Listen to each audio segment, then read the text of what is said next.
Suspenders Unbuttoned, a podcast where friends talk with friends about TV, movies, and books.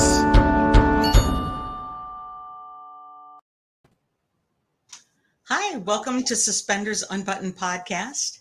I'm Julie. And I'm Sarah. And today we are excited to have our guest join us, Josh Shultz. Hello. Hi, welcome. Josh is an artist. I'm like, what are you? And I'm like, you are an artist, but we will say you are a photographer, an actor, a director, and are you a producer also? Well, I'm a director, but when you're an indie filmmaker, you kind of end up being a producer, you know? Mm-hmm. So, but primarily photographer, director, actor. Okay. I thought artist was a lot. better way to introduce it. Let's be honest. I just was like, let's start with artist. That's the best. Yeah, I feel like my passion is filmmaking, and then photography is like my side hobby, you know, for fun. Yeah. I like that. That's a good way. Well, let's talk about your baby, Americana. You've done everything. We heard your interview with Hallmark Happenings, and we know you've basically built this project from scratch. So why don't you tell us a little bit about the movie and maybe what it's about? Great. Yeah. So Americana is a short film, which means it's not a full-length hour-and-a-half film. This is a 20-minute long short film. And the reason why I did that is I wanted to kind of do a little bit of a flavor of the world and then use that to secure funding for the movie.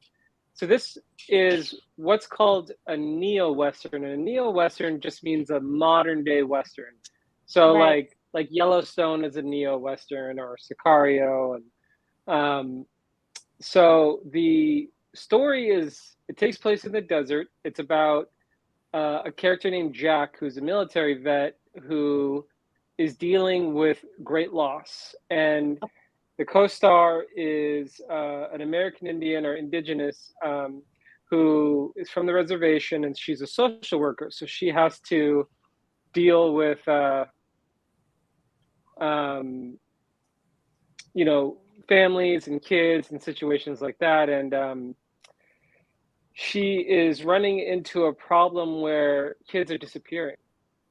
Okay. And kids are being kidnapped into sex slavery. And so it's a very dark world. And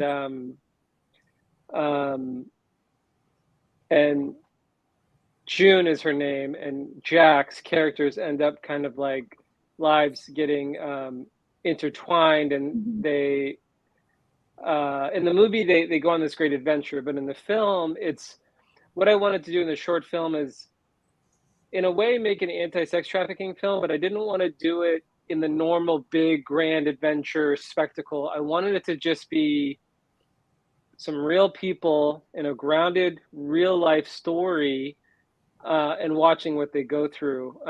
Because when I was researching the subject, I actually went out to meet with people who had been trafficked, meet with like ex-CIA who had quit, now they hunt sex traffickers, and met with Border Patrol, and went toward reservations, and I saw with my own eyes and got real stories, and I realized that sex trafficking is nothing like I imagined it was.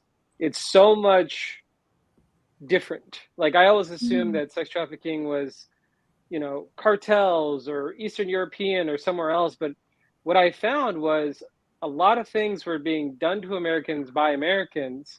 And so I kind of wanted to tell that story a little bit. And anyway, it's called Americana because it's a story about these people in America, but I also wanted to convey the idea that like America's not all bad and it's not all good. Like truth is not that simple. It's there are a lot of incredibly amazing people here, and there are some things that are evil that need to be highlighted and handled. And the more I found out about sex trafficking, the more I was baffled that it wasn't the #1 top trending news of every single day. Yeah. You know, Agreed. because it's so horrifying. And so I was like, I want to do a film, tell a story about real people with some actual heart about a subject that needs to be talked about. I love that you said you want to tell that story with heart. So human trafficking is a problem throughout the whole United States. I see it in my job, and it's a story that's right. It's not the way you've traditionally seen it portrayed in movies and TV. That's not how I see human trafficking pieces come through in my environment at all. And it's complicated, and they're real people, and they have real issues, and they need people to walk alongside them. And a lot of times the people involved in human trafficking on both ends have complicated storylines. So it's interesting that you picked that. It's and are going to tell it from that point of view. I kind of love that it's not going to be the historical way it's told on TV. Yeah. Yeah, I mean, the reality is like some places they're almost apathetic about it because it's so sort of accepted. Mm-hmm. But the other thing is, I'm a big fan of like good quality films with good quality storytelling. I feel like sometimes movies get lost in look at these cool shots I could do, look at all the CGI I can do, and they forget the most important principle, which is story. Story Right. is senior to everything. And Yeah. so I spent a lot of time like I must have had 60 different versions of the story before I finally found one. And I was like, okay, this is the one I like. And I also did something kind of weird. I didn't structure the film like a normal short film. I actually structured it like a TV show pilot. Okay. Because I like the idea of introducing characters, introducing you to the world. You get invested in these characters and the story, and then you kind of end with them wanting more. And that's kind of everything that I always wanted out of a short film. And so when you watch it, it's sort of different than your normal short film. And because of that, it's like making 10 short films in one short film. It was Right. so much Right. work and so much like we had so many cast and crew and locations, and that's why I've been spending months just in post-production, because in reality we shot 20 minutes of a movie at full movie quality. But I am so happy we did that way.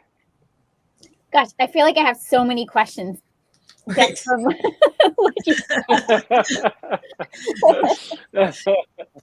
we've heard a little bit about your cast and crew.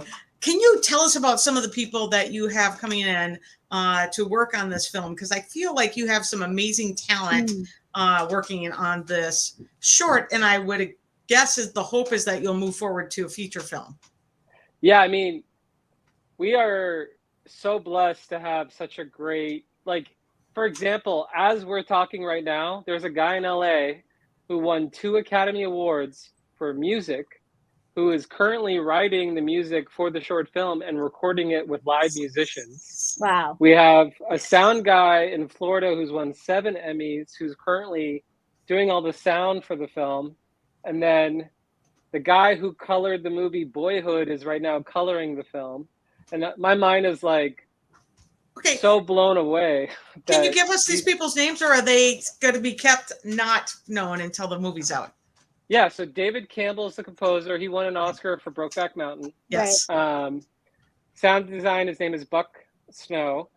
He's 7-time Emmy Award-winning sound guy. And then Tyler Fagerton is the colorist. And anyway, and then in the cast, we have Haley Reinhart, who was not only on American Idol, she's an amazing musician herself, and she is the voice on a Netflix show called F is for Family, and she starred in the movie, Robert Rodriguez's movie, We Could Be Heroes on Netflix. Okay.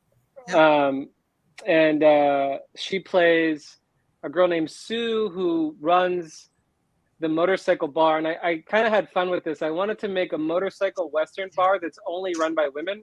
and they're all like kind of badass. Yeah. Yes. Sign me So up. So Sue's like kind of the leader of all that. So she's like, you know, sweet, but she like you don't fuck with her. Like if these big biker guys, if Sue raises her voice, everybody's like whatever you say. And I know women like that, so I based her off some women that you know I was raised by that like you just don't. If I had a choice between fighting a gang and this, you know, in my grandma, I would choose the gang. You know what I mean? Oh, I know those. I know those grandmas. But and then we have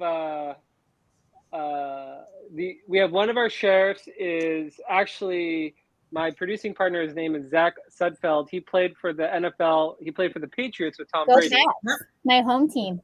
Okay, well, so you might know Zach. And then the other sheriff is Andrew Walker, who we've been friends for like 20 years. Wow. Who is known to a lot of our followers very well. Yeah, great guy. We've had him on twice. He's a sheriff. Does he get a badge? He has a badge, and I named him Clint because I wanted him to be my Clint Eastwood in the movie. Yeah, perfect. I love it. He loves his badge, so he already has #badge. So yeah, and he killed it. I know he's a great, you know, romantic comedy actor, but he can also be extremely scary and terrifying and so tough, and it's really impressive. Then we have it's funny. Sometimes I forget everyone that's in the cast because I'm so in the editing. But then we have the guy who plays my brother. His name is Travis Mills, and he has his own TV show on MTV. He hosts one of the top radio shows on Apple. I think it's the Travis Mills Show. Okay. And then my favorite thing is he has a band called Girlfriends, and he like has like Travis Barker, who's from Blink-182 on there. But his band, I have to work with a lot of musicians, and a lot of times it's not really my taste, but I actually really like his band a lot. And he's a good person, and so he literally was on Good Morning America promoting his MTV show, and then rushed 2 hours to set so I can do my scene with him, and that was the last scene we shot in the film. And then we have a girl who plays my mom. Her name is Christina Wayborn, and she is a Bond girl from the James Bond movie Octopussy. Yep. And she's a total badass. And to this day, she now calls me her son. I call her mom. We've become like family. Yeah. And then we have a girl playing a very crazy meth head is an actress named Ruby Modine, who was one of the stars of the TV show Shameless. She also was in she's in a lot of movies. She was in Happy Death Day 1 and 2. And her father is also Matthew Modine, who is in Stranger Things. Yep. And Full Metal Jacket. And you probably, Julie, know Matthew Modine. Yep. Then we have my co-star June is a girl named Reneen, who, it's funny, I originally had somebody who was going to star in it, and then last minute they weren't able to, and so I had to find, and I'm very picky on who I cast, because I won't just cast somebody because they're my friend. I will cast somebody if they fit the character, and so I was looking at all these different people being sent to me, and I was like, no, and then I saw Reneen, and I reached out to her. And the other thing too, when I cast or choose someone to work with me, I like to only find good people, because I don't want to work with people that I don't enjoy being around. Right. Yep. And that's why it's funny, because I remember when Ruby did her scene and she met the cast and crew, she said it was the most positive set she'd ever been on. And she was so inspired and rejuvenated after. And I think that's a big part of, because I only will work with people I like being around. Right. And if you're a bad person, that I don't want you in the film. I don't care who you are or how big you are. And anyway, so I was worried. I had 2 days left, and I'd actually met with somebody else who wasn't necessarily as positive as I was looking for. And then I met Reneen, and she was just this beautiful, incredible person. And asked a lot of questions, and I told her the story, and she was like, I'm in. And I was Yeah. like, we Yes. got her co-star. And 2 days later, she showed up and was like killing it. Okay, I'm missing people. Day one. Oh, we had this girl who plays my daughter. Her name's Abby. She's 4 years old. Oh. And maybe one of the most adorable kids I've ever met in my life. And here's the thing too, is I had just finished watching the TV show 1883. Mm-hmm. So Abby's entire family was in that show. And so 10 of our crew were all extras from 1883. No Okay. way. And Abby was in 1883. So we had this huge 1883 presence while we're making Americana. And I'm a big fan of Taylor Sheridan, who made Yellowstone in 1883, Right. and Sicario, and okay, who am I forgetting? Okay, day one was Christina, Abby. There's a guy named Ty who plays the other meth head, who I actually met him. He's been in a number of shows. He's an incredible actor from Hawaii. And he originally reached out to me because he donated money to the film, and he said, if you need someone to hold a microphone, I'm there, like whatever it takes. So I like started looking him up, and I looked at his reel, and I was like, this guy is a brilliant actor. And so we became fast friends, and he came on and killed his scene. And then that's Meth Head Day. Oh, and then we had a guy who played a guy who hunts sex traffickers, and he's ex-military. And I found this guy who was in Sons of Anarchy, and he's actually a real military vet. His name is Rich Paul. Okay. And he came in and played this sort of computer hacker guy, and he killed it. Okay, and then day 4. I'm sure I'm missing somebody, and they're going to remind me after this. Yeah, they are. We'll be getting the text. Right. Well, another thing too is we actually Haley Reinhardt gave us an original song for the film. Oh, nice. Amazing. And then there's this really big metal rock band. They're called The Word Alive. They gave us not only 2 songs for the film, but right now I teamed them up with a famous guitar player, and they're writing an original song for the film. Wow. And then That's amazing. oh, and then there's a lead singer of a really big metal band called Black Veil Brides. The lead singer, his name is Andy Black. He has his own TV show on Amazon called Paradise City. He also plays the voice of Batman in the cartoons, and he does voiceover in this film. Yes. That's going to be okay. Oh, wow. Yeah, keep going. And our editor, her name's Megan. She edited Homecoming for Beyonce. She did another one for Beyonce, and worked on like Top Gun, and she's an amazing editor. And anyway, basically we got this, not only like these great, incredible artists that I love, but all very positive, good humans that you just would enjoy being around. You know what I mean? To tell this important story. How do you find everybody and then put them all together? When it, like, is it just you doing this work and looking for people, or do you have a team that's helping you? Because I'd done photography for about 12 years, I've been blessed to meet a lot of people. And my sort of side hobby is, my joke is I collect good people. So if I meet people that are bad, I kind of filter them out. Yeah. And then over the years, I developed friendships with people that are just good humans. And my brain works in a good way when, if I'm doing a project, I really know how to put the right people together to get the project. So if I think of a scene, I'm like, oh, blah and blah together would kill this scene. You can just picture that. Yeah. Yeah. My brain will, like, under a second, and just be like, brr. So I remember I had another guy that was playing the sheriff, who is a big guy from Sons of Anarchy, who is an amazing actor.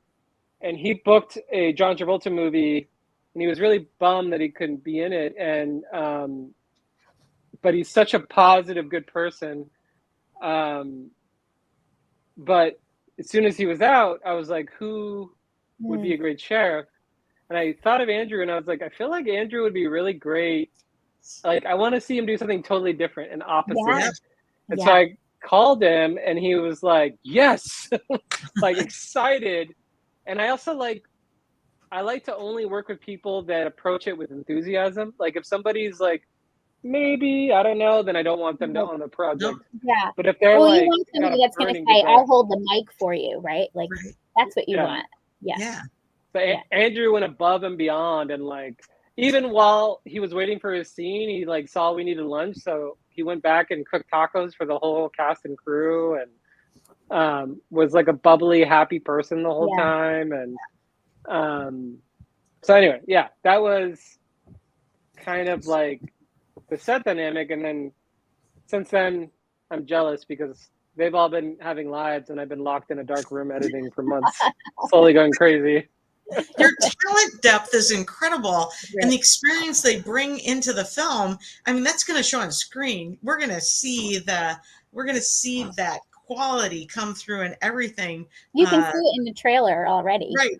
Yeah. You can see that the way the film is coming out, the sound, the editing, the lighting, the actors, like when you bring in that kind of depth, it's going to pay off. I mean, it looks like we raised 15,000, but it looks like we shot it for $500,000. You know what I mean? It absolutely looks like it looks like it should be in a movie theater, right? Yeah. It's already got that look to it. And it will be playing in a movie theater September 16th. Yes, tell us about that. Yeah, absolutely. So Viva Texas Film Festival is taking place in a city called Victoria, Texas. Okay. And we are so honored that not only are we playing in the film festival, but we've been selected as the big opening premiere film that kicks off the film festival. Before that, It's the amazing. city of Victoria is shutting an entire street down for me. And we're bringing in the world's best Harley stunt crew who are going to do all these crazy stunts. Me and the producers are going to ride up on Harleys. My other producer, Kara, is going to sing the national anthem. Yes. And then we go in and we play Americana for the first time ever in a 470 person movie theater. And then we'll do a Q&A. And then I'll finally relax. Well, You can breathe. that sounds amazing to be able to do that, to get the opportunity to be essentially you're the opening act for the film festival, right? Which is crazy for like first time director, actor. Like it's the first time I've ever written something, first time I've ever acted and directed. Like I've directed music videos, but Right. Narratives is a whole different thing. So I'm definitely blessed, but the way my brain works is I'm also extremely stressed because I have to make sure the film is as good as possible by September 16th. So it takes a lot of and work. that's creeping up quickly. I imagine you're a perfectionist. Right. I'm not they surprised make that fun you're of the me for opening that. act. Thank you. Yeah, If my I'm a producers film I was festival, like, what's that? If I'm a film festival and a film like that with that kind of depth in the film is coming to me, you're getting picked. Like you have an amazing assortment. I'm not surprised at all. I can just imagine it'll really kick the festival off too to have an opening like that and get people excited and fill the theater, which is the goal for the festival. Well, also, like, I think it's kind of cool that we're called Americana. We have like a bunch of American flags throughout the film, and we're opening for the first time in Texas, like with a national anthem and Harley stunts. Like, I don't know how you could get more American only if we like barbecue and like I don't know, have country music. Let's make it happen. I'll come to the barbecue. But also, what I like about the story is the story. You know, even though it takes place in America, it's universal because this problem exists all over the world, and that's why I chose the story to be with heart because, everyone in the world has had a family member or someone that they've cared about, and unfortunately, the majority of the planet has suffered some sort of loss, Right. whether it be a minor loss or a major loss. And, and how do you cope with that? And how do you band together to fight back against an evil? And, or even if the one thing the film did was just remind people that sex trafficking existed, Right. then it's a success. Because, sometimes when I meet people and their big upset that day is that like Becky didn't like their Instagram post, and at the same time there's a kid locked in someone's basement. To me, I'm just like, but Right. what about this? Yeah. So, No, it's so true. Julie always says, Julie, I'm going to bring up CAB. Everything else is fine because she works in critical care, and CAB is what? Cardio, airway. Cardiac airway breathing. Yeah. Right? So We had to start with that. You can let all those little things get to you. And then, but even I texted her last night. I'm like, my kids are being jerks, but cardiac airway breathing. Right? Like I have them here with me. Like nothing. It doesn't matter. It's small, right? Small compared to what else is happening in the world. So many bigger things out there, and this human trafficking is huge worldwide and international. So we even see an international aspect to it where I'm at. So we have a large immigrant population in the area, and so we get international human trafficking also, and it's. You also have the reservations there, and reservations have the sex trafficking happen 3 times as much. Correct. And it's not tracked. Like the more you dig into just the kidnapping and stuff on reservations, the more infuriating it is. We even touch upon that in the film. The June character speaks about it. Yeah, and the policing is separate in reservations, and there's often not good communication across lines for a wide variety of reasons. There's a whole bunch of depth to those reasons, but it doesn't change what's happening for those people in that moment. Right. And so it's like that story is not what we've historically seen on TV or movies. I've never actually seen anything on TV or movie that actually showed what I see in real life. And so I'm super interested in your film and how that is portrayed. So I mean, for the short, we very lightly touch on it because we're really just setting up a story. Yep. But in the feature film, it gets more into the nitty gritty, but in a grounded, real way. It's not like Taken, where one dad kills like 500 people. Right. Which Taken is a good movie in itself, but this is more about the characters and the struggle and stuff like that. And that's what I really see. The struggles. Yep. Did you have your plan for what you want as the feature film first before the short? Yeah.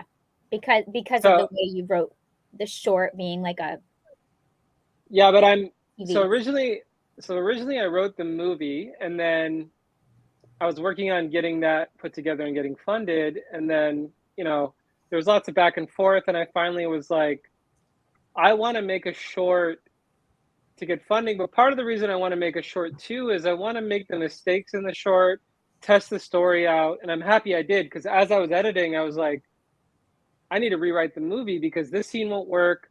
This scene really works, so I got to make sure that's in the movie. And so the short ended up completely making the movie better.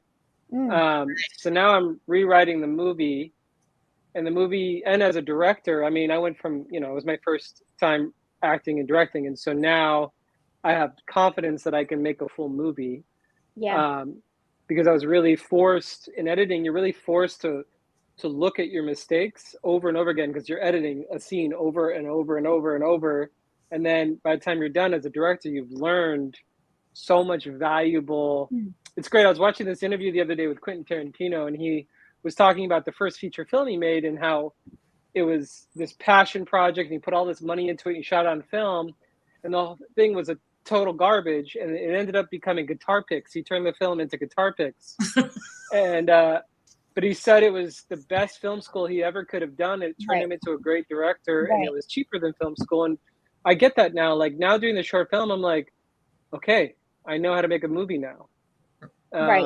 So There's now I'm like nothing really like excited. into the mix to figure it out, right? Like, Yeah, because people could tell you advice and you're like, okay. But then when you go through it, you're like, yeah, okay, now that advice has very, deep, thick understanding because you went through the trenches. And um, anyway, so I'm excited for when we do the movie.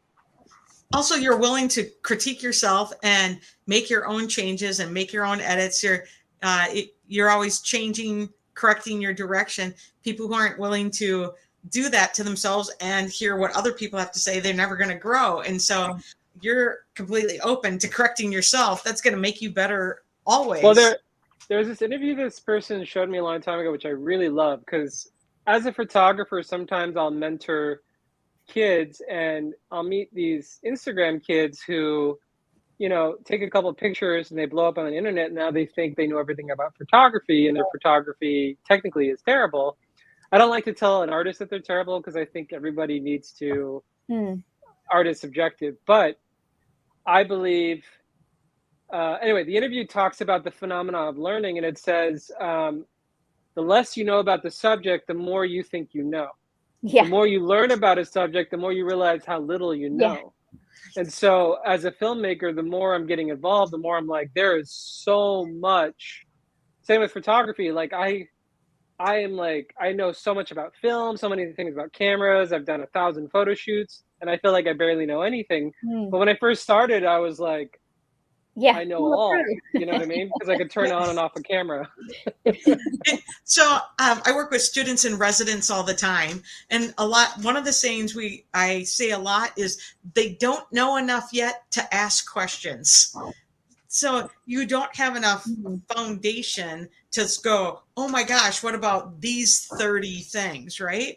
And so at first you're like, I got this, and then you're like, yeah, wait till you're not there yet, because in a little bit more you're going to have 500 questions, right? Right. Yeah, that's one reason I like riding motorcycles, is because it's life or death. So if you're lazy, you could die.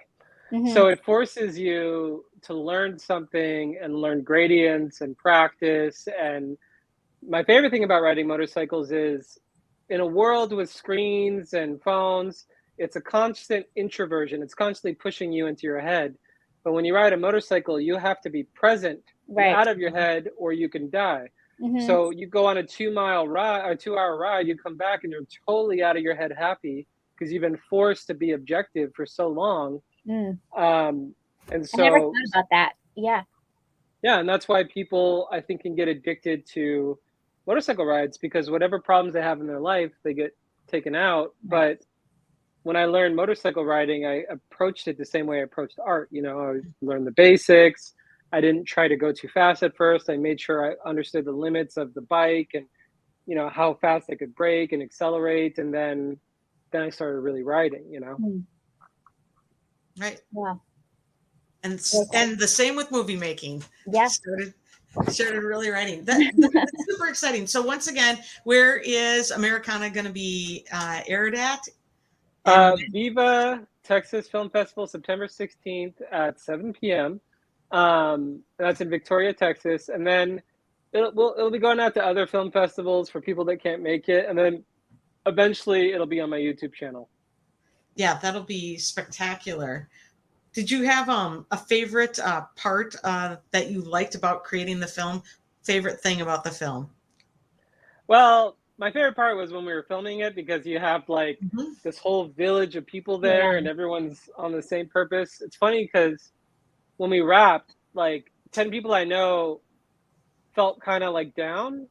And so I texted a friend of mine and they said it's a thing. Like when you wrap a big movie and you leave all of that positive energy, you can tend to feel like this, you have so much pent up tension and energy and excitement, and all of a sudden you can relax. Right. It feels like your body is just sort of letting go. And I got that because being around so many positive artists that all have such a push to make something beautiful, there's nothing like that. I got to figure out how to turn off these phone call and texts from coming in. Maybe if I put on airplane mode. Or anything.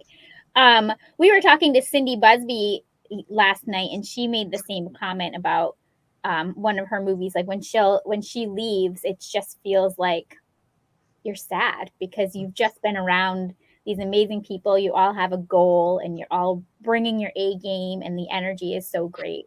It's kind of like a summer camp. What's great is I get to see a bunch of them in Texas in a few weeks. And I'm so excited just to see some of these people I haven't seen since we've been up for 2 days straight in 30-degree weather filming, you know. Oh gosh, 30-degree, yeah. So now I'm excited to see them, you know, in nice, human, good conditions. So you're not freezing. Were you filming in the desert and it was cold in the desert? We filmed 3 days in the desert, and it was apparently where we filmed, it was like the only place in the world that had the biggest temperature change. So it would be like 115 during the day and like 34 at night. Wow. And then the last day we shot up in the mountains, so an hour and a half up in the mountains, but we had to shoot a scene that we didn't have time to shoot at night the day before. So we had to not sleep, leave to location at 1 a.m. And then I had to shoot a scene. It's an end scene that takes place at night. That's very emotional. And I have to still wear the same wardrobe. So I'm shaking. And me and this person are doing this scene. And then I was supposed to cry, but I didn't know that it can get too cold for tears to come out. So that was fun. And then they got to wrap and go inside. And then the next guy came out to do another scene with me outside. So I was out in the cold from 3 a.m. until 7 a.m. Wow. And then I came inside and people were like, close the door, it's cold. And I was like, shut up. You don't even know. Yeah. Sit outside freezing, right? It's not cold. Tell us a little bit about how you got into photography. That's how we first found you, by your photos of Andrew and of Tyler Hines. So tell us a little bit, how did you get into photography, and how did it just become kind of like your job and not your passion? All right, so it's kind of a weird story how I got into it, which weirdly Tyler's involved. So I was living with Tyler in Hollywood. This was in like 2010, I think. And I wanted to get into filmmaking, but I wasn't sure yet what I wanted to do. And I met this amazing director, and I lied to him and I told him I was the best producer in town. And so he hired me to produce a music video for a band called Incubus. So yeah, my first project was producing this music video, and even though I wasn't sure what I was doing, I knew that if I learned and I got really good at it and I did a very good job, that's the thing, is some people say fake it till you make it, but it's not true. It's always deliver. So if you say yes to a project, you don't know how to do it, learn how to do it, get really good and do a very good job, and then deliver, and then you'll get hired again. So I got hired, and he'd be like, oh, we need this kind of person. I was like, I know the best in town at Google. What does that mean? And but then I would ask around and I'd find the best. And I ended up saving them a lot of money in the music video. We shot the music video, and I remember Brandon Boyd, the lead singer at Incubus, showed up one day, and I was like, what are you doing on set? And he's like, I'm the singer. I was like, oh, well, obviously I don't know a lot about Incubus, but he was nice. Like, we had to shoot all night, and I remember like 3 a.m, he saw me working, so he brought coffee over for me. And he had like this towel, but it was like a shark that went over him. We were shooting underwater at night. Anyway, and then a week later, the director had lost a camera guy, but wanted to shoot a documentary up in Big Sur with a band called Band of Horses. Okay. And so he asked me if I'd come along, and I was like, I've never used a camera. And he's like, I'll show you. And he's like an amazing photographer. He's like Paul McCartney's person and U2 and all these big people. And so we went up to Big Sur, and while we're on our way up there, we get a phone call that the Beach Boys want us to shoot the documentary in the Beach Boys studios and meet one of the Beach Boys. And we were like, okay. Yeah. and Tyler, I introduced Tyler to this director, and they became friends. So he's on this trip too. So Tyler and I and these guys are going up. And Then the guy showed me how to use the camera for 5 minutes. Here's on and off. Here's focus. Here's record. Bye. Leaves. And then one of the Beach Boys walks in and he's like, "Oh, is that this new camera? Show me what the difference is between that and that." And I didn't know. So I started BSing him. And my friend saw me bullshitting one of the Beach Boys. So he took a picture of me bullshitting one of the Beach Boys with a camera. Yes. And then finally the director sees what's happening and takes the Beach Boy away. And I'm like, thank God. And so we're in this studio. The Red Hot Chili Peppers had just left because they just recorded their new album there. Okay. Everywhere around me is like pictures of them with the Beatles and this person and that person and gold records, the platinum and historic this. And I'm trying to use this camera. And this is my first experience. And there was another producer there. He's kind of a asshole. He got fired later, but he came up to me and he's like, "Don't fuck up." And then he walks away. So I'm sweating bullets. Yeah. And No pressure. I'm like, there's even shots of me in the documentary because I would like step in front of the wrong camera. But I start recording. We end up recording for 4 days, and the trip ended up being one of the most magical. Like, so in Big Sur, there's no cell phone reception. So it's just us, Yeah. one of the Beach Boys, Band of Horses, which is an incredible, incredible band. Mm-hmm. We spend 4 days together. We go to all these beaches and all these beautiful places just filming. They're singing like in caves to us with like just a lantern. And the last night, they have a big live show at their concert venue. I'm filming, but I'm at the same time like falling in love with this band. And then we wrap, and the lead singer and I had kind of become friends, and we're hanging out and partying. And he's like, "Hey, I'm performing at the Greek tomorrow. Will you come and be my guest?" And at the time, I lived 1 block away from the Greek in LA. Oh, wow. So we get back, and then I walk up, and Tyler and I went and brought some people, and we went in front, went backstage. Greatest concert ever. And then a week later, the director had watched all the footage. And I'm like, oh God, like I'm found out. This is it. Like, the end of my career. And he was like, all right. So I watched all the footage of everybody, and he's like, "Dude, your footage is incredible."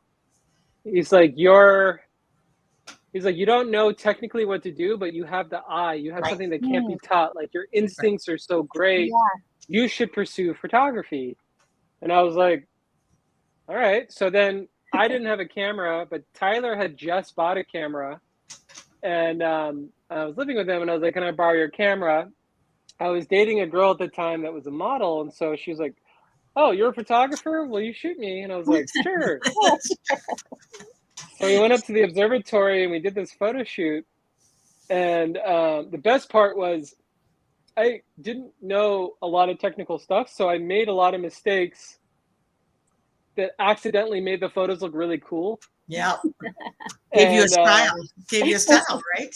So then she looks at it and she's like, "You're a genius." And then she's like, "What made you decide to do this?" And I was like, I didn't even know how it happened.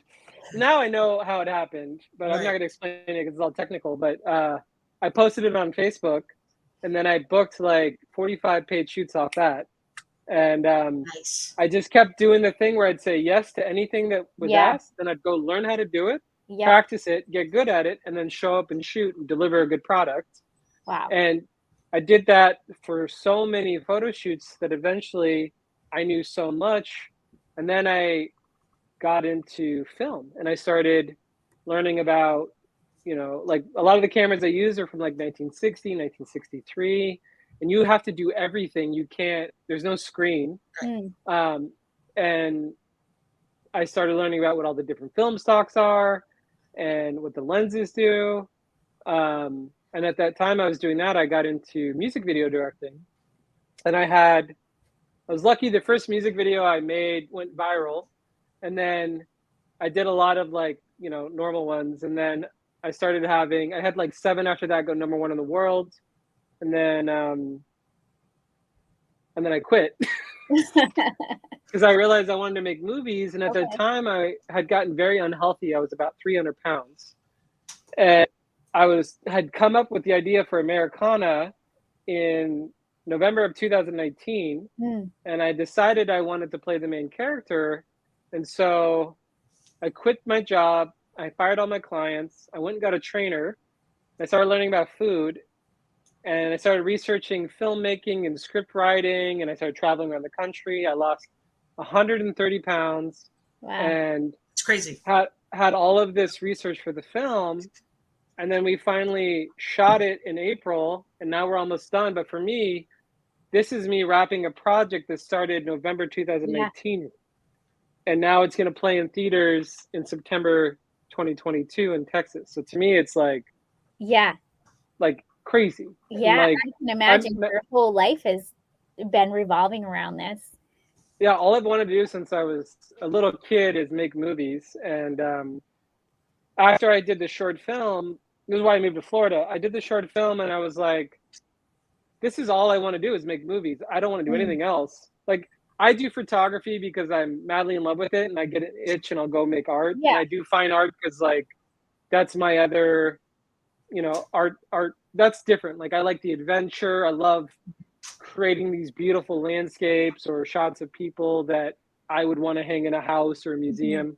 But as soon as I realized that all I want to do is filmmaking, I got rid of my apartment.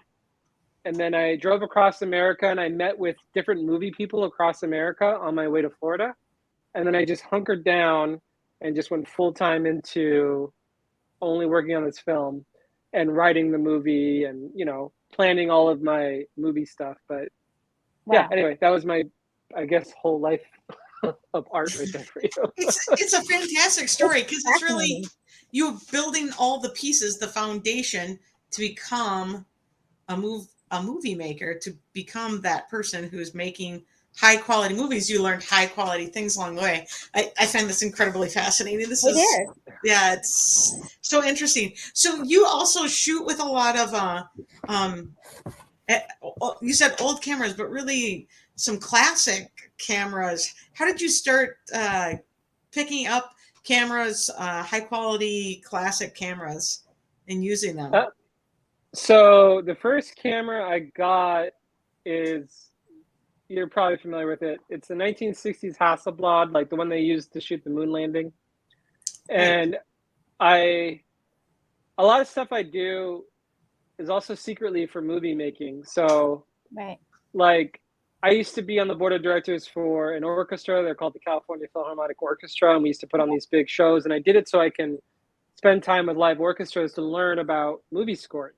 And then I wanted to understand the difference between digital and film. And I'm the kind of guy that when I get into something, like I have friends that will shoot film, but they'll shoot like the cheap camera with the gimmick film that does everything. So there's no creative input. It's just, it makes it look cool and that's it.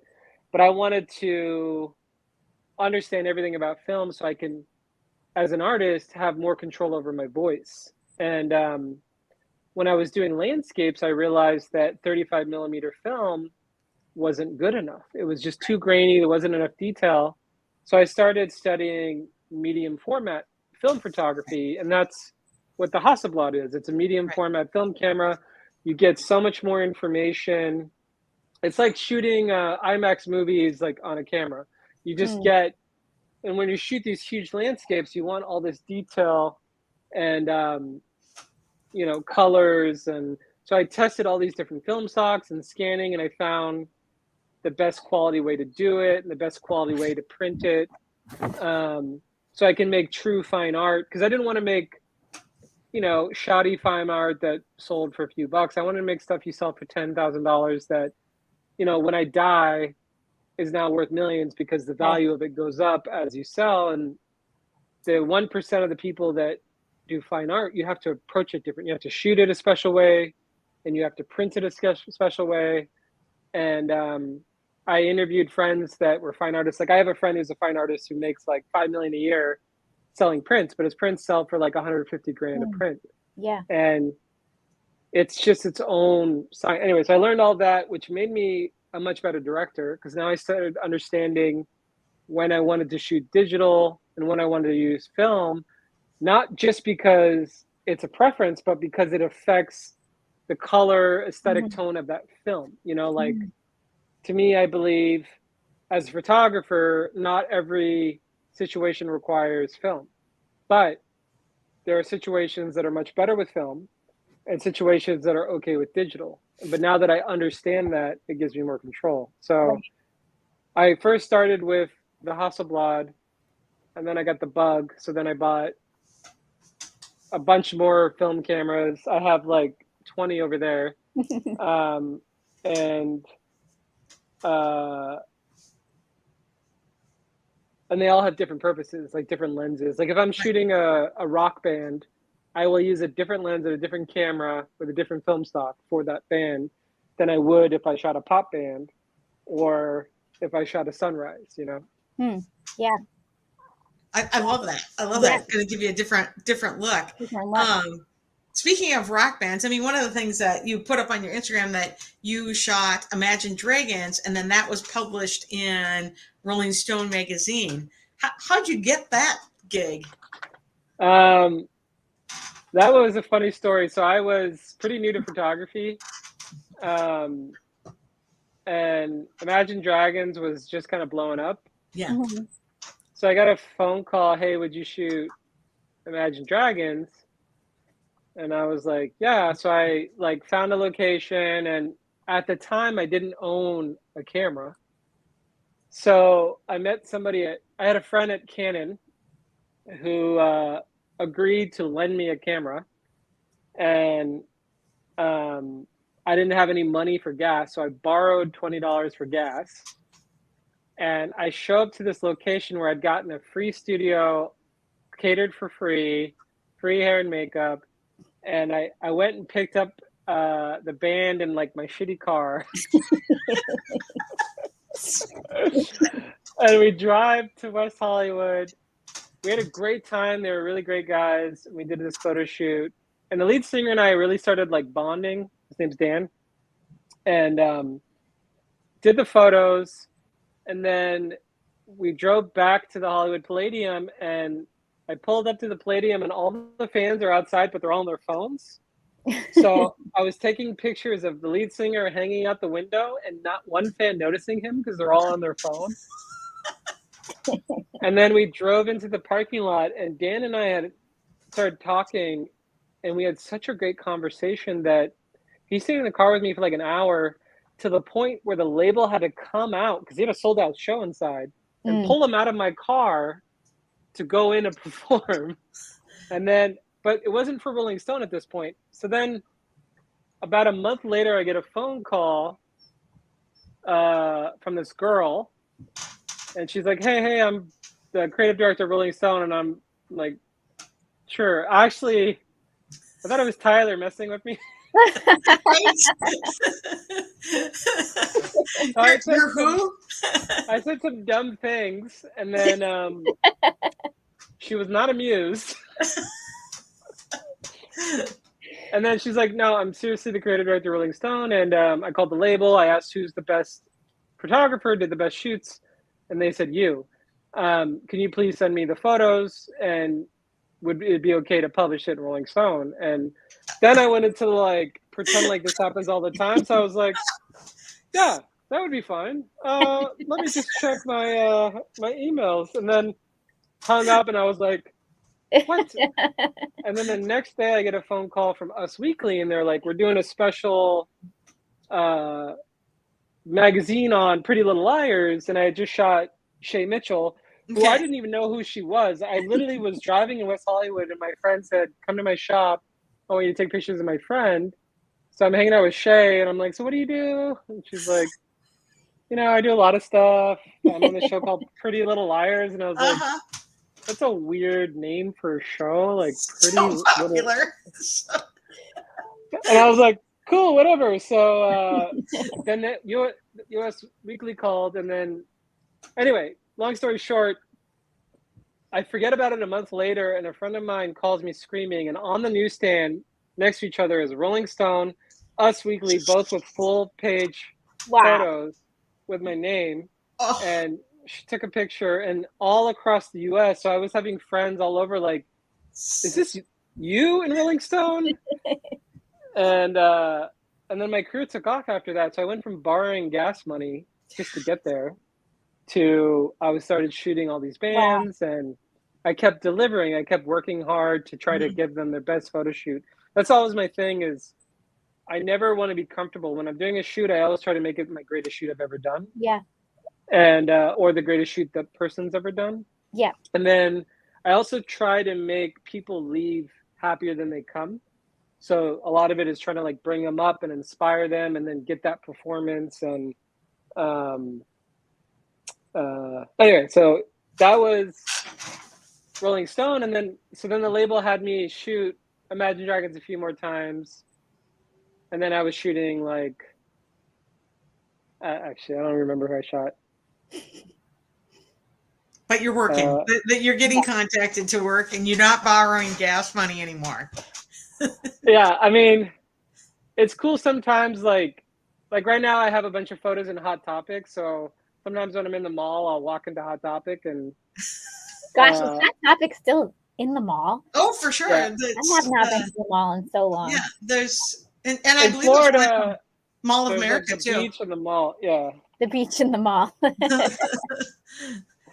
The next time I walk past a Hot Topic, I'm totally looking now. Yeah, you are. Well, my friend made me stop because we went into the mall here, and I was like, gonna go to the employee and be like, "I took that photo," and my friend was like, "Don't be that guy." Right? No, you're gonna be that guy. I'm gonna be that guy. Absolutely. Catherine, do we have a Hot Topic at the Mall of America? I need to know that because where the Hot Topics are in town, it might be at Rosedale. No, now I can see I'm going to be posting a selfie with the picture. It'll be like, Schultz at the bottom, 100%. No, those are amazing stories, and the way people. It's like the connections too, but it's that you deliver every time. You're always trying to do something better, and I love that you said that you want them to feel better when they left than when they came. So that's super fun. I mean, we just walked up to you at Rama Drama and said, hi, we've been stalking your Instagram and because you came with Tyler Hines to Rama Drama, right? So I met him. So I was in Florida, he flew in, and that was day 2. So I was staying with him at that point. Yeah, so we're like, wait, that's Josh Shultz. Let's go ask if we can take a selfie. So my favorite thing is you take the camera, you walk us to the window, let's get some natural light, line us up, take a great selfie. And I'm just like, my joke was always give the photographer the phone. And I'm gonna say we walked away going, well, that was fantastic, and look, we got a great shot besides. So that was super fun. Picture of the weekend. For sure. Amazing. But it's all about that natural light, right? All about the natural light. But then afterwards, one of the people who has an online writes online articles and stuff asked to do an article about us, and he asked for a photo, and I'm like, if we would have been smart, we would have used that one. Yeah, well, except for all of us are in there. He wanted a picture of the two of us, which like, someone should have just told Josh to take a picture of us, because stand in front of a window, be a little bit back, and then hold it like this, because then the natural light lights you and it makes your eyes pop. Well, here's the problem though, we're never in the same space. We had just met each other for real right before we saw you. Yeah. Because I'm in Rhode Island and Julie's in Minnesota, and that was the first time we met. Ramadan. Oh wow, Rhode Island, Family Guy. Yes. right. And so we're just like never together in the same spot. And so I was like, we could have had Josh take a picture on one of our phones. It would have been better than anything we have, because we don't have anything. So maybe it would have been terrible. Who knows? Yeah, I'm sure it would have been horrible. It's like you can never take that hat off, because we could see it. I mean, we asked you a selfie, and you can see you're never going to take that hat off. It was like watching them do their not the right. Yeah, no, not that hat, like the photographer hat. We're watching Acting with the Stars. The minute they're on the stage, they're still doing their actor stuff. Brandon Clark is still doing his director stuff. It's like you can't remove those things that are part of you. And so Right. Well, it's weird too because I'll be on a date and I will start moving so that the girl is better lit. That's amazing. She's like, "What are you doing?" I'm like, "This is a better angle. I'm just gonna like the light's great here." And she's like, "What?" My mind will just constantly be looking at light and shadows and angles, and I have to sometimes force myself to turn it off because like that's just how. Even when I'm on set, when I was acting, like we're doing a scene, and I would look at it and I'm like, "Hey, can you move the camera this way?" And my camera goes like, "You're an actor." Yeah. Like you need to let me do my job, and you do yours. Yeah. So how do you do that? Like, how do you shut down your brain, which is obviously always at work, and just relax? I'm still working on that.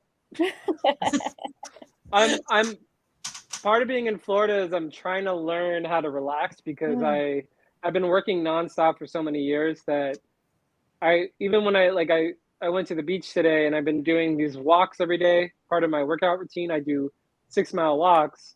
And so yesterday I did a 6-mile walk and I usually have my headphones in, but it causes me to think about work. So I took them out and I just listened to the waves and the birds. And I was on this island where I was alone. So I was trying to relax, but then my mind was like, that's a fine art shot. I need to film a shot of this. I need to come back. I got to remember what time of day this is. And then I found a bird with a broken wing. So I picked it up and saved it from being eaten. And I called the Rangers and I got it to the Rangers so they could save it. And then I went home and I was like, I didn't relax, but it was still relaxing. Like I wasn't at least editing. But I have a friend in town whose sole job is to teach me how to relax. That sounds like an interesting job. So I don't know, because I don't drink. I don't have any of those vices that would probably get you to unwind. So, and I'm on a diet because I'm training for the movie. So I don't know. I guess sit on the beach and listen to waves. Yeah, there you go. Speaking of not turning it off while you're unwinding, we clearly have to ask about the Tyler Hines photo shoot or the Heinies. We have a lot of questions from the Heinies. Oh yeah. So, what made you decide to go? First of all, it was beautiful that night. My flight got canceled, so I was stuck there, and I was actually sitting with Catherine and another gal who took us in. We were the Lost and Wayward Children, and we went to the beach and literally sat on the beach until I walked around and got wet, but they sat on the beach until the sun went down. And then you put up we saw those photos come rolling out, and I was like dying. I'm like, maybe if we would have chosen a different beach, we could have seen this happen. What made you decide to go do that? A lot of what happens with me as an artist has to do with what I'm feeling. And like if I'm positive and inspired, I tend to make much better work. And if I'm, having a hard time or working with someone I don't like, then it's usually not as good.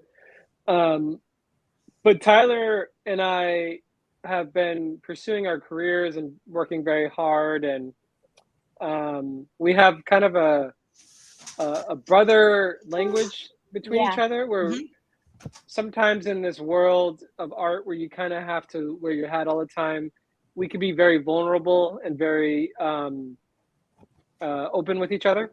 And so it's been a long time since we were able to hang out, and it had been even longer since we were by ourselves because usually, we hang out with other people. And before I left LA, one of the last things I did is I went to Universal Studios with Tyler, but we went with some friends. Charlie, come here. So first thing that happened was I had no idea what Rama Drama was. I didn't know that much about Hallmark. I just seemed like a cool thing. And then what blew me away the most was, I'm just going to let her out of the room. She's perfect. Charlie, come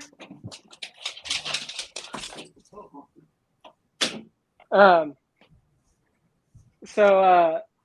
Anyway, so Rama Drama turned to be this like extremely, extremely inspiring, positive, like as an artist, when you're creating, you put stuff out in the world, you don't always have an understanding of the effect that it creates. So here I was meeting all of these people that were telling me about what my art did to them, how it affected them, how it changed them or inspired them. And I was becoming so emotional just hearing so much positivity and hope. And the whole event just seemed like such a beautiful thing of like-minded people that had the same interests and were inspired by art and these movies and these actors and these artists. And I also didn't realize how many Hallmark friends I had.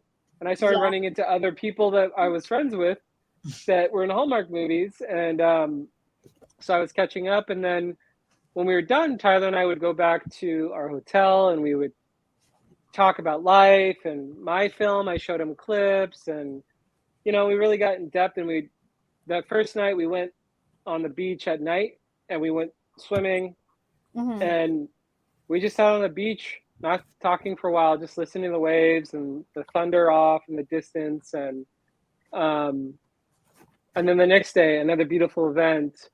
And then we wrapped. Him and I are on the same health diet, which was nice because he had all of this food I can eat. And I would actually say that night was probably the first night in years that I completely relaxed because it was just a best friend that I really trust, beautiful, healthy food, beautiful scenery, met all these beautiful people that were so inspiring. And there was this brotherly love between Tyler and I, like lost brothers that finally got to see each other. And we were just really present. And so I was extremely inspired. And I was like, Tyler, I'm so inspired. I'm almost shaking. I need to make art. And I was like, a lot of times as a photographer, a bunch of images will just pop in my head. And so I was like, put on your suit. I'm throwing you into the ocean. And he was like, is that going to ruin my suit? And I was like, probably. Yeah. And, Let's go. He was like, all right. And so he's like, I completely trust you. You just tell me what you need. And we actually ended up shooting each other. So we started in the hotel. We did a bunch of stuff. I mean, we did so many different things. So the fact that only like 5 photos have come out. Yeah. There's so much more great stuff. But anyway, and then eventually went to the water. And like, because Tyler and I have such a tight communication and trust, and he has very good ideas and I have very good ideas, it's like we feed off each other. I didn't even plan to try to make it sexy. It was just, I think he'll look like a badass coming out of the ocean in a suit, And a lot of photography for me too is making the move in the right millisecond. So I'm watching, I'm moving my body, I'm capturing, I'm doing settings, I'm changing, and we're moving quick. Like the whole beach shoot at night must have lasted 20 minutes. Yeah. It was just like, and I was like yelling to him to go here, go there, get in the water, do this, do that, lay down, do this, grab that chair. And then he was coming up with ideas. And so there was a lot of truth in the photos because it wasn't like he was posing. Like there was so much real energy there. Right. And I just knew technically what to do, and because I've done it a million times. But once the wavelength was there and the inspiration, then it was like I was just feeding off of that. And then we went back into the hotel after. We're completely exhausted. It's pitch black. And he's looking through the photos. I think I showered because I wanted to get all the beach water off. And it was the first time that he realized his big problem was he had too many photos to pick. It was just like, oh my God, oh my God, oh my God, oh my God. And I was like, we gotta post one. Like, we gotta post one now. And so, wild. Yeah. And but that's the thing with like my best photo shoots are usually because me and the person. This is why I try to bring people up when I shoot them. Because the more I build a trust and a bond with somebody, the better art I make with them. And the benefit that Tyler and I have is that we've known each other since we were little kids. Yeah. And we've gone through so many major life events together that at the end of the day, if everything was lost for all of us, we're the one person that's gonna like, we're gonna call the other, you know what I mean, and be there. And like, we both ended up homeless, we'd be living in the same tent, you know what I mean? Right. Because then we'd start over and build up again. So it was a lot of things, and also like, West Palm Beach and that weather. Okay, like, and the water that night, the water was like warm, like hot warm. Yeah, and the clouds. And they were stunning. I didn't get to go outside that whole weekend. I was at the convention center the whole time. She got a flight out. Catherine and I got abandoned there and literally sat on the beach. It was spectacular. So when I first saw the photos, I'm like, if there's more, these are going to be beautiful because it was stunning. Yeah, it was fun, and ever since then, I've been wanting to do another shoot like that, and the weather has never come close to that. It was, we literally we stayed on the beach and didn't leave. We were like, we're not leaving. It's so well, none of you remember, but the weather said it was going to rain that day. Yep, it did, and it never did. And those clouds for that sunset it was the light, it was like out of a movie. It was. So that's why I'm like, I need more pictures. So would you ever consider doing a book out of that, like publishing a book? Yeah, Tyler and I have actually talked about making a book. You could probably raise the rest of the money for your movie. Selling your Hyenas are just like a force. They are a force. I can't say anything else, but yeah, Tyler and I talked about after that shoot it was his idea actually. Yeah, no, that needs to happen. Will you ever post any of the photos he took of you? I did. I posted one. Okay. Oh, okay. I missed that. But I was having too much fun shooting him, so he shot me a little bit, but then I was just kind of, especially when that sunset was happening, I was like sorry, buddy. Yeah, no, like, I'm going to take advantage. Because you don't have very much second time as that's going down, right? Yeah. Yeah, and then I'm doing another photo shoot this weekend for me, so I'm good. Yeah. Throwing the chair, the Chase Lounge into the water, that was spectacular idea. That was Tyler's idea. Yeah, way to go, Tyler. Yeah. I'm like, this is spectacular. Threw the lounge into the water.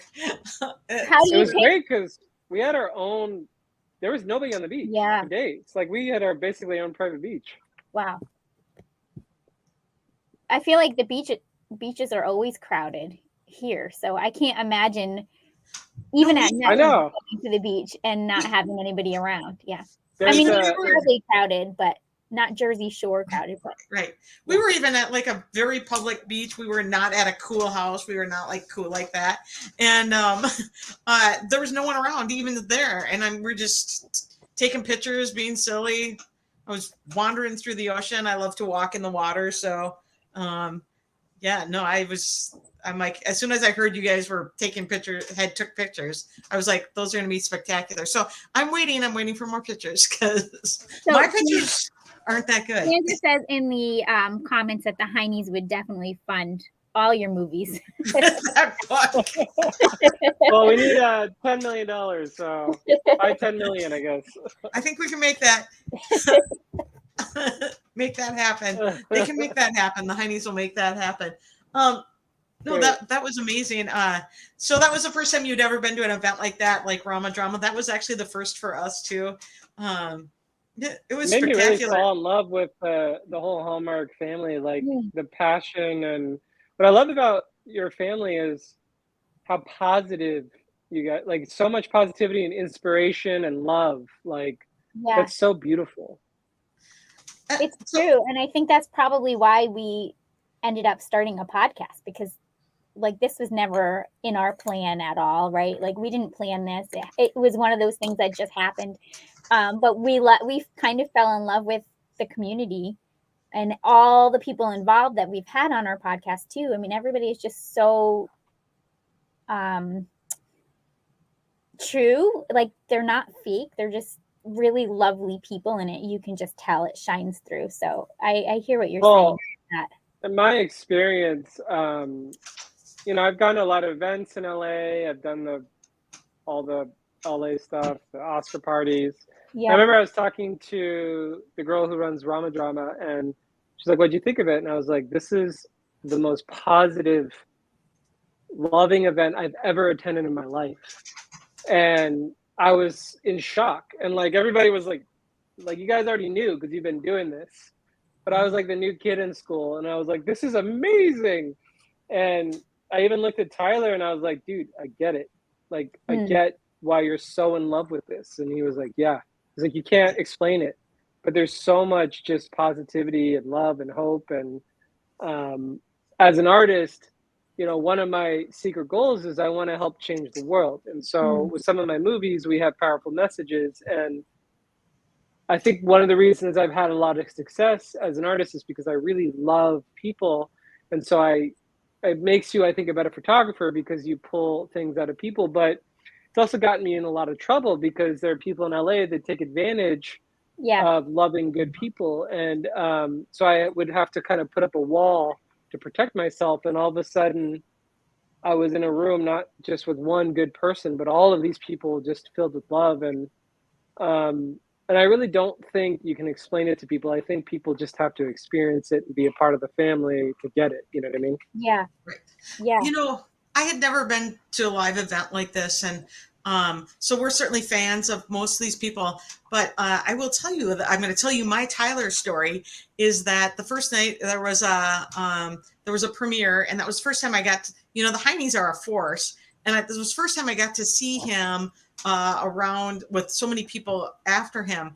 And I became a fan of Tyler the Man that night because of the way he treats and interacts with his fans under circumstances that would make other people move away. He showed grace and compassion. It was kind of amazing to watch.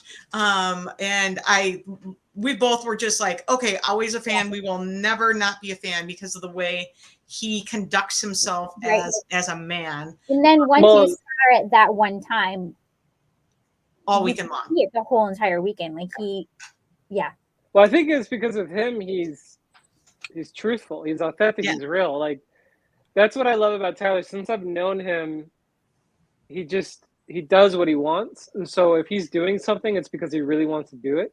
Yeah. And so I remember I walked into the convention center right after I met you two, and I see this booth, this booth, this booth. And then I was like, what event is in the corner with the hundreds of people? And everyone's like, they're waiting for Tyler. It's Tyler. It's not it is an event. Tyler is an event. And I was like, so then I went over nearby and I was just watching him. And, you know, I could tell when a friend is faking it.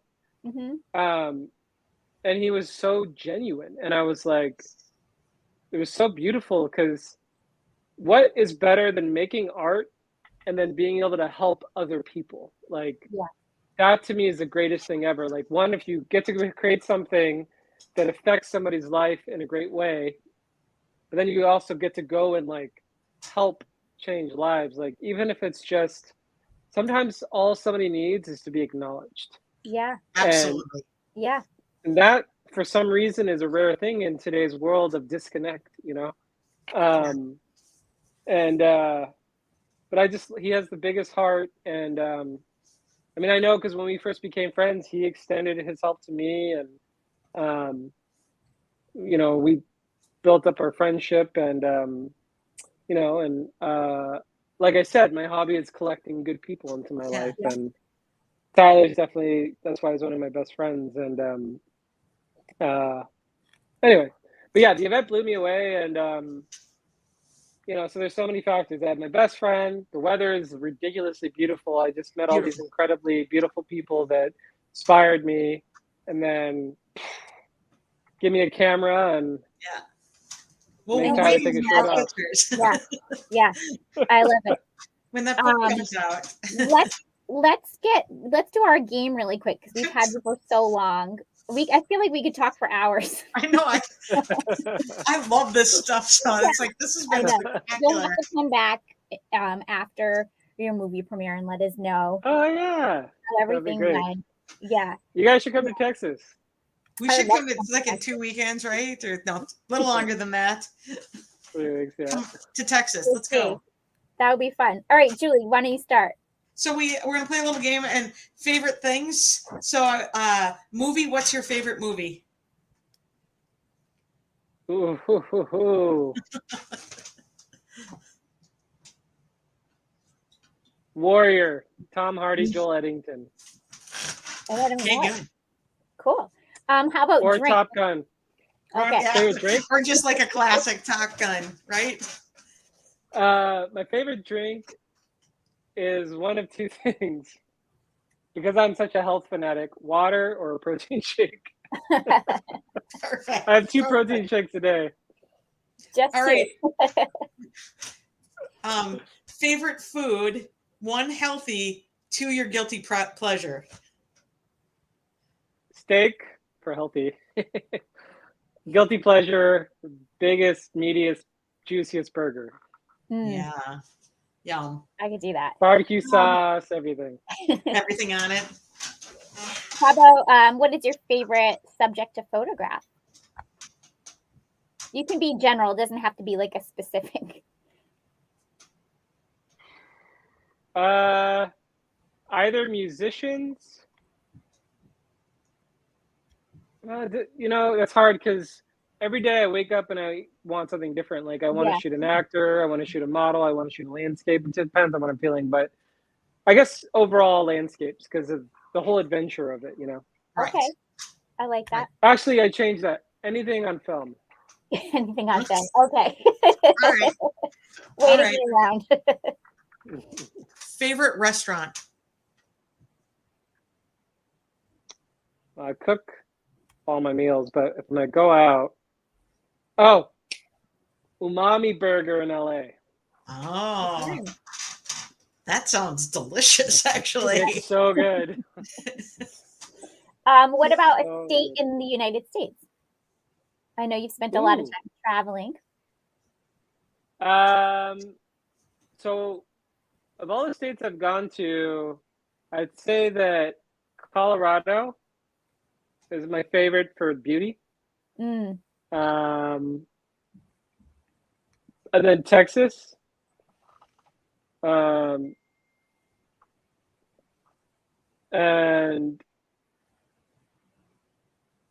it's not really a state, but southern Utah. Okay. Okay. Just the south part of it. Yeah. And then do you have a favorite place to visit, not just a state, but a specific spot? Austin, Texas. Lots going on there. Yeah. Yeah, that was Show so to fun. binge. Like, what's your comfort show? Okay, my comfort show is Family Guy. I've seen it like 40 times all the way through. Yeah. It's so annoying that I'll be on set, like these big celebrity sets with publicists and stuff, and the whole time I'm just quoting Family Guy. Yes. And See, I can't, nobody's I just can't amused. watch it. Oh, That's perfect. I love the answer. well, you're in Rhode Island, but right now It's too close to home.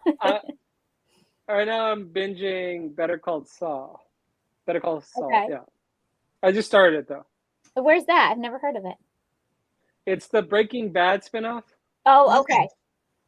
Okay. And the reason I'm binge watching it is when I was in LA, the lead of that show came up to me and liked my dog.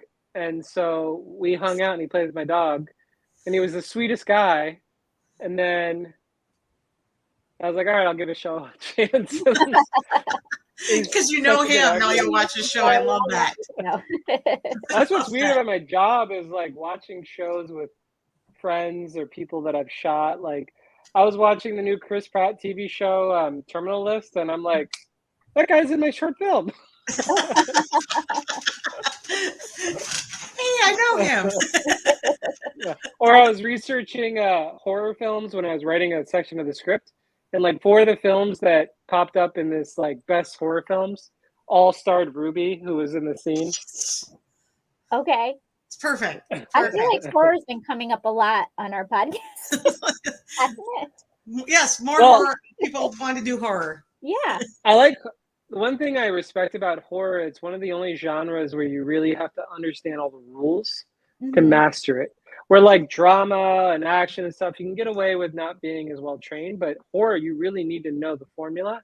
Yeah. And you could break the rules and stuff, but the more you know, the better you can make it. And I respect that about horror. So I'll study horror and then I'll apply the same thing to other genres. Oh, I like Love that. Love that. Yeah. Because there are rules to horror, or you lose your audience and you lose what works. So Exactly. right. I love that. You know so much about it, Julie. All right, last one. Outside of work, what's your favorite activity? The gym. The gym. Okay, yeah.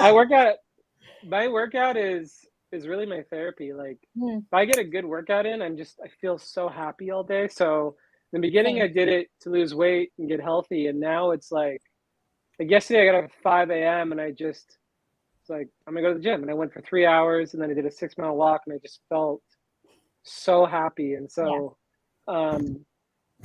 yeah, and I guess it's good, but yeah, it's my you relate. It's my therapy.